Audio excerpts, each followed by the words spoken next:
జై శ్రీమన్నారాయణ. నేను మీ icon astrologer Gattupalli Suresh Babu. ఈరోజు మనము ప్రత్యేకమైనటువంటి విశేషాలు ఏంటంటే, కొత్త సంవత్సరం వచ్చింది, 2025 సంవత్సరం వచ్చింది. కాబట్టి ఈ సంవత్సరంలో ద్వాదశ రాశుల వారు అందరికీ కూడా ఎప్పటి నుంచో ఉన్నటువంటి దోషాలన్నీ కూడా తొలగిపోయేసి అన్ని రకాలుగా బాగుండేలా ఉంటుంది. కాబట్టి ఈ 2025 సంవత్సరంలో అందరికీ కూడా సుఖశాంతులు, ధనధాన్యాలు, అలానే పెళ్ళిళ్ళు కాని వాడికి పెళ్ళిళ్ళు అయ్యేసి, పిల్లలు పుట్టిన వాళ్ళకి పిల్లలు పుట్టేసి, ఆర్థికంగా వెనకబడిన వాళ్ళందరూ ముందుకు వచ్చేసి, దారిద్ర్య రేఖ కన్నా దిగువలో ఉన్న వాళ్ళందరూ కూడా ఆ అదృష్ట రేఖకి భిన్నంగా విధంగా ఉండేలాగా అందరూ కూడా బాగుండాలని కోరుకుంటూ, అలానే మనకిప్పుడు కొన్ని గ్రహాలు, మనకి ఉన్నటువంటి గ్రహాలు ఏవైతే ఉన్నాయో ఇవి గ్రహం మార్పిడి వల్ల వచ్చేటువంటి మార్పులు, ఆ గ్రహం మార్పిడి వల్ల జరిగేటువంటి పరిణామాలు, పరిస్థితులు, ఈ అనుకూలతగా ఉండేందుకు ఏ గ్రహం ఏ స్థానంలో ఉంటే ఏం జరుగుతుంది, ఏ గ్రహం ఎక్కడ మనకి ఏ ప్లేస్లో ఉండడం వల్ల శుభ అశుభ దృష్టిలు ఎలా ఉంటాయి, దీనివల్ల మనకి ఏం జరుగుతుందనే దానికి చూసినట్లయితే కనుక మనం ఈరోజు టాపిక్లో మాట్లాడుకునేది ఏంటంటే కుజగ్రహం. ఈ కుజగ్రహం అనేది మనకి చాలా శుభ దృష్టి ఉండడం వల్ల అశుభ దృష్టి ఉండడం వల్ల ఏం జరుగుతుంది, ఏ రాశి వారికి ఏ స్థానంలో కుజుడు ఉండటం వల్ల మంచి జరుగుతుంది, ఈ కుజగ్రహం ఎలాంటి పనులు చేస్తుంది, ఈ కుజగ్రహంతో వేరే గ్రహాలు ఏమైనా కూటమితో ఉన్నప్పుడు ఎలాంటి పనులు చేసుకోవచ్చు అనేదానికి మనం ఒక్కసారి చూద్దాం, వివరణ చూద్దాము. అయితే మనకి ద్వాదశ రాశుల్లో ఒకటి కన్యా రాశి.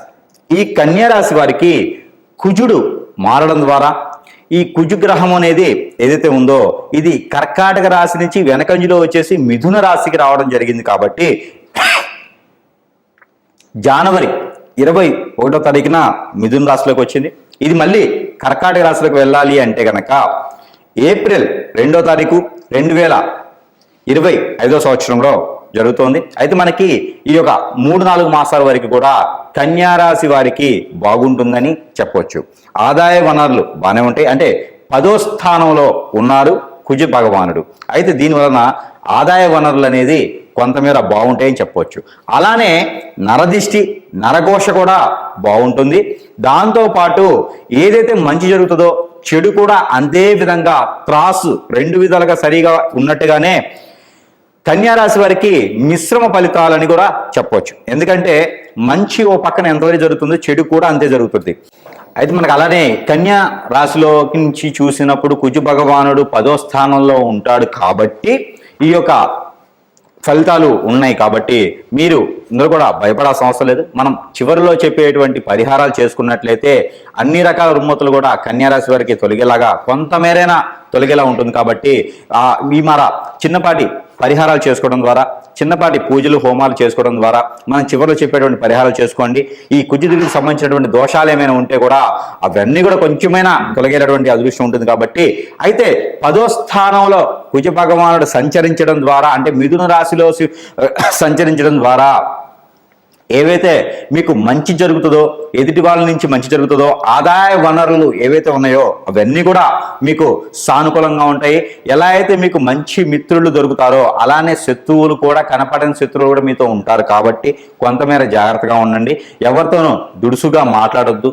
ఎవరితోనూ మంచితనంగా కూడా మాట్లాడినా అది చెడు దృష్టితో చూసేసి మిమ్మల్ని నష్టపరచాలి అనేటువంటి వ్యక్తులు చాలా మంది ఉన్నారు. కాబట్టి మీ మీద నరదిష్టి, నరప్రవాహం కూడా చాలా మంది ఉంటుంది. కాబట్టి ఏప్రిల్ 2వ తారీఖు వరకు కూడా కన్యా రాశి వారు ఎదుటి వ్యక్తితో కొంతమేర జాగ్రత్తగా ఉండడం అనేది చాలా మంచిది.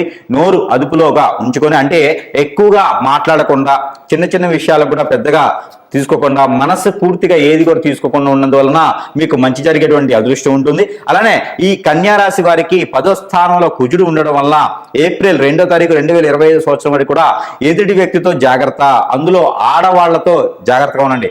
కన్యా రాశిలో పుట్టినటువంటి పురుషులు ఎవరైనా ఉంటే ఒక వయసుతో సంబంధం లేకుండా ఆడవారితో జాగ్రత్తగా ఉండాలి. ఆడవారు ఎవరైనా ఉంటే మగవారితో జాగ్రత్తగా ఉండాలి. కన్యారాశిలో పుట్టడమే అదృష్టం. ఆ కన్యారాశి వారు కనుక ఈ 3 మాసాలు సంపాదించుకున్న వనరులు ఏవైతే ఉన్నాయో అవి సానుకూలంగా మీకు అందాలనుకుంటే ఈ పరిహారాలు చేయండి. దాంతోపాటు మనుషులతో జాగ్రత్తగా ఉంటే సరిపోతుంది. అయితే ఈ కన్యారాశి వారు ఈ యొక్క పరిహారం చేసుకొని అందరూ అదృష్టవంతులు అవ్వండి. దానికి సంబంధించినటువంటి పరిహారం అయితే మనకి ఈ కుజుడు మనకి ఏదైతే మనం అనుకున్నట్లుగానే కుజుడు మనకిప్పుడు కర్కాటక రాశి నుంచి మిథున రాశికి వెనుకంజిలో ఉన్నారు కాబట్టి ఈ వెనుకంజిలో ఉన్నటువంటి కుజుడు వల్ల మనకి జరిగేటువంటి నష్టాలు కావచ్చు, లాభాలు కావచ్చు, ఈ కొన్ని రాశులు కొన్ని రకాలుగా ఉన్నాయి కాబట్టి అలానే మనకి ఈ రాశి వారు కనుక ఈ పరిహారం చేసినట్లయితే ఖచ్చితంగా ఉన్నత స్థాయికి చేరుకునేలాగా, అలానే పంట భూములు కూడా బాగుండేలాగా, అలానే ఈ రాశి వారికి అన్ని రకాల బాగుంటుంది కాబట్టి ఈ చిన్నపాటి పరిహారం చేసుకోవడం వలన అన్ని రాశుల వారికి బాగుంటుంది. ఏ రాశికి ఆ రాశి మనం ఏంటంటే ఈ రాశి వారికి ఈ పరిహారం చేసుకోవడం ద్వారా చాలా బాగా పనిచేస్తుంది కాబట్టి అన్ని రకాలుగా ఉన్నతులు అయ్యేదానికి బాగుంటుంది. అయితే మనకి రాశి వారు చేసుకోవాల్సిన పరిహారం ఏంటంటే ప్రతి వారం రోజులు ఒక రోజునే సరే, మంగళవారం లేదా గురువారం లేదా శుక్రవారం అయినా సరే ఇక్కడైనా అమ్మవారు ఆలయాలు ఉంటే కనుక ఆ అమ్మవారి ఆలయాలు అంటే పార్వతీమాత, గౌరీమాత లేదా మానసాదేవి అమ్మవారు, కనకదుర్గమ్మ అమ్మవారు లేదా లలితాదేవి అమ్మవారు ఇలా అమ్మవారి ఆలయాలు ఉంటే కనుక ఆ ఆలయాల్లో కుంకుమ అర్చన చేయించడం, ఆ కుంకుమ తీసుకొచ్చి ఆడవారైతే మనక నుదును పెట్టుకోవడం, మగవారైతే కంఠానికి ధరించుకోవడం వలన ఉన్నటువంటి రుమ్మతులు అన్ని తొలగిపోయేసి అన్ని రకాలుగా బాగుండేదానికి, అదృష్టం ఉండేదానికి చాలా బాగుంటుంది. అలానే ఈ కుంకుమ అర్చన ఒకటే కాకుండా ఈ రాశి వారు మరొకటి ఏంటంటే ఎర్ర కుక్కలు ఉంటాయి బయట, బజార్ కుక్కలు అంటారు, ఎర్ర కుక్కలు మనకి రోడ్ల మీద తిరుగుతూ ఉంటాయి అన్నమాట. ఆ కుక్కలకి కనుక గోధుమ రొట్టెలు ఏవైతే మనకి ఈ యొక్క దోషాలు సంబంధించిన కానీ ఏదైతే మనకి కోరికలు ఉంటాయి, ఏవైతే కోరికలు ఉన్నాయో అంటే ఎంత వయసు వచ్చిన పెళ్లి కానిటువంటి వాళ్ళు కానీ ఉంటారు కదా మనం ముందుగా అనుకున్నట్టుగా, అయితే ఈ రాశి వారు ప్రత్యేకంగా ఏదైతే గోధుమ రొట్టెలు ఉంటాయో ఆ గోధుమ రొట్టెల మీద తేనె, ఈ తేనె కుక్కలు కొన్ని అయితే మనకి ఒరిజినల్ తేనె అయితే కుక్కలు తినవు, అయితే మనకి తేనె లేకుండా ఇలా మనకి తేనె అయితే ఒరిజినల్ కాకుండా ఉండేటువంటి దాబర్ లాంటి తేనెలు అయితే మీకు బాగానే ఉంటుంది, అవైతే ప్రాసెస్ చేసినాయి కాబట్టి కుక్కలు కూడా తింటాయి. ఒకవేళ తేనె దొరకని పక్షాన మీకు చెరకు రసం కానీ లేదా బెల్లం కానీ దొరుకుతుంది. ఈ బెల్లం మనము చిన్నగా రసంలా చేసేసి ఆ బెల్లం రసంతో కనుక మనము ఏవైతే కోరికలు ఉన్నాయో ఆ కోరికలన్నీ కూడా ఈ గోధుమ రొట్టెల మీద రాచి ఆ రాసినటువంటి గోధుమ రొట్టెలు ఏవైతే ఉన్నాయో అవి కుక్కకి తినిపించడం ద్వారా లేదా ఆవుకు తినిపించడం ద్వారా కూడా మీకున్నటువంటి రుమ్మతులన్నీ కూడా తొలగిపోయేదానికి ఎక్కువ ఆస్కారంగా ఉంది. ఏదైతే మనం అనుకున్నటువంటిగా ఈ రాశి వారు ఈ యొక్క 4 నెలల పాటు ఉండేటువంటి ఈ యొక్క కుజుడి ఒక దశ కావచ్చు, కుజుడి అంతర్దశ కావచ్చు, నడిచేటువంటి అందరూ కూడా ఈ యొక్క పరిహారం చేసుకున్నట్లయితే కనుక ఆ కుజుడితో ఉన్నటువంటి దోషాలన్నీ కూడా తొలగిపోయేలా ఉంటాయి కాబట్టి ఈ యొక్క చిన్న పరిహారం చేసుకుంటే మరీ మంచిది.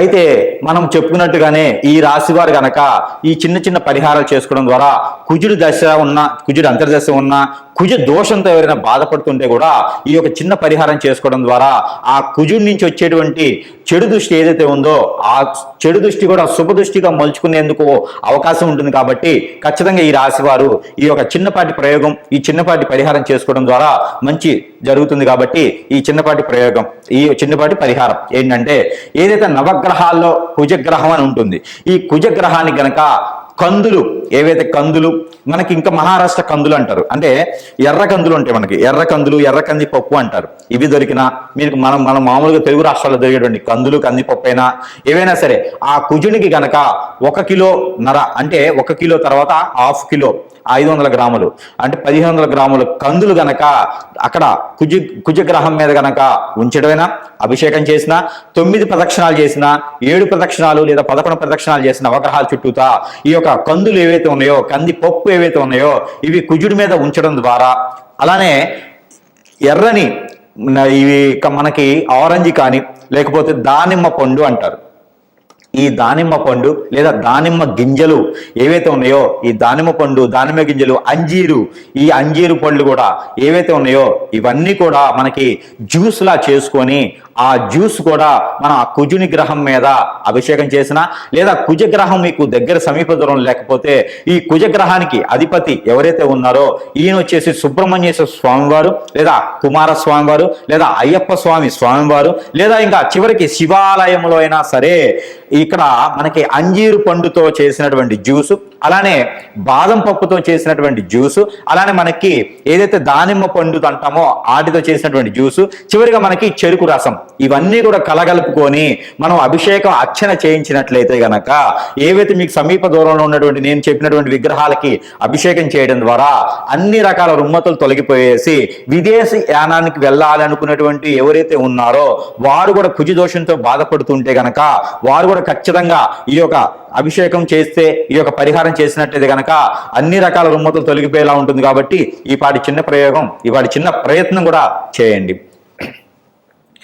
అలానే మనకి ఈ యొక్క రాశి వారు గనక ఈ చిన్న పాటి పరిహారం చేసినట్లయితే గనక మీకు అన్ని రకాల కుజుడి నుంచి వచ్చేటువంటి లోపాలు, అన్ని రకాల కుజుడి నుంచి వచ్చేటువంటి శాపాలు అన్ని కూడా మీకు పటాపంచలేలా ఉంటుంది. కాబట్టి మీలో ఈ రాశి వారికి ఎవరికైనా పెళ్లిళ్ళకి అవ్వలేదా, లేదా పెళ్లిళ్ళై పిల్లలు పుట్టలేదా, ఇవన్నీ కూడా మీకు కుజుని వల్ల వచ్చేటువంటి లోపాలే. కాబట్టి ఎలానో మనకి కుజదశి ఉంది, కుజ అంతర్దశి ఉంది, లేదా కుజుడు సమీప దూరంలో మీకు మనకి ఇప్పుడు మిథున రాశిలోనే ఉన్నారు. కాబట్టి ఈ మిథున రాశిలో కుజుడు అనేది, ఆ మిథున రాశి కుజగ్రహం అనేది మీకు మంచి శుభదృష్టితో ఉంటుందన్నమాట.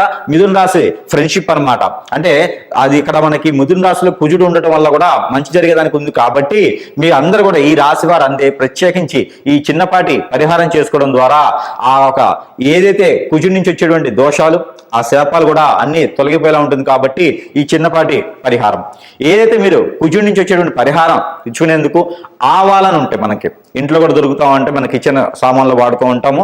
ఆవాలు అని ఉంటాయి. ఈ ఆవాల్లో తెల్లవి ఉంటాయి, మనకి రెగ్యులర్గా వాడుకునేటువంటి బ్రౌన్ కలర్, నల్లవి, అనేక రకాల ఆవాలు ఉంటాయి. ఈ ఆవాలు ఒక 100 గ్రాములు తీసుకోండి. ఏ ఆవాలైనా పర్వాలేదు. ఆవాలు ఒక 100 గ్రాములు, అలానే మనకి గసగసాలు ఒక 50 గ్రాములు, అలానే మనకి రాగులు అని ఉంటాయి. మనకి చిరుధాన్యాల్లో ఒక ధాన్యం రాగులు. ఈ రాగులు కూడా కుజుడికి మహా ఇష్టం. ఈ రాగులు కూడా తీసుకొని ఇవన్నీ కూడా కలగలుపుకొని ఏదైతే మీకు గ్రామ దేవత అంటారు, అమ్మవారి ఆలయం గ్రామ దేవత అంటారు. ఈ గ్రామ దేవత ఆలయాల్లో కనుక మీరు ఆ గ్రామదేవత ఆలయంలో ఉంచినట్లయితే ఆ గ్రామదేవత ఆలయము ఏదైతే ధ్వజస్తంభం ఉంటుందో అక్కడ కూడా ఈ ఆవాలు ఉంచినట్లయితే ఈ ఆవాలు అమ్మవారి దగ్గర ఉంచేటప్పుడు మీరు మనసులో ఏమైనా కోరికలు ఉన్నా, మనసులో ఏమైనా దోషాలు పోవాలనుకున్నా కూడా సమర్పించుకొని ఆ ఒక కోరికలు అన్ని కూడా నెరవేరాలని ఒక అమ్మవారికి మనస్ఫూర్తిగా సమర్పించుకొని 5 నారికేళాలు గనక మీరు గ్రామదేవత అమ్మవారికి గనక సమర్పించినట్లయితే మీ ఊరి సమీపంలో గ్రామదేవత లేకపోతే బొడ్రాయి అని అంటారు. ఈ పల్లెటూరు అయితే బొడ్రాయి అని ఉంటుంది. ఈ బొడ్రాయి దగ్గర ఈ ఒక నేను చెప్పినటువంటి ఆవాలతో పాటు మీరు ఇంకా కూడా వేస్తే కనుకుంటా బాదం పప్పు కూడా అక్కడ వదలవచ్చు. బాదం పప్పు కూడా అక్కడ ఆ బొడ్రాయి దగ్గర కావచ్చు, గ్రామదేవతల అమ్మవారి దగ్గర కావచ్చు, ఈ బొడ్రాయి దగ్గర కూడా పెట్టినట్టయితే మీకు మంచి జరిగేదానికి, మీలో ఉన్నటువంటి దోషాలన్నీ